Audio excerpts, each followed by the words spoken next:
Hello, dear friends. Hope you are doing well. Welcome to our channel Initial Solution.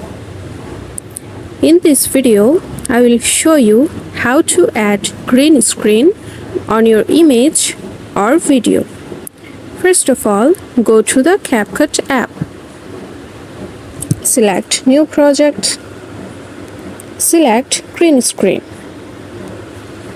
Add it.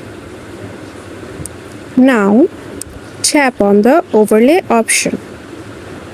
Add overlay. Now select an image. Click on the add option. Fit your image to the screen. Now go to the cutout option. Select remove background. Then click on the right sign. See, it's done. Now simply export it.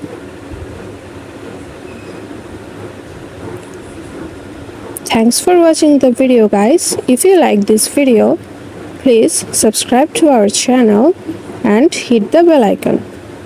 Thank you for watching. Bye bye.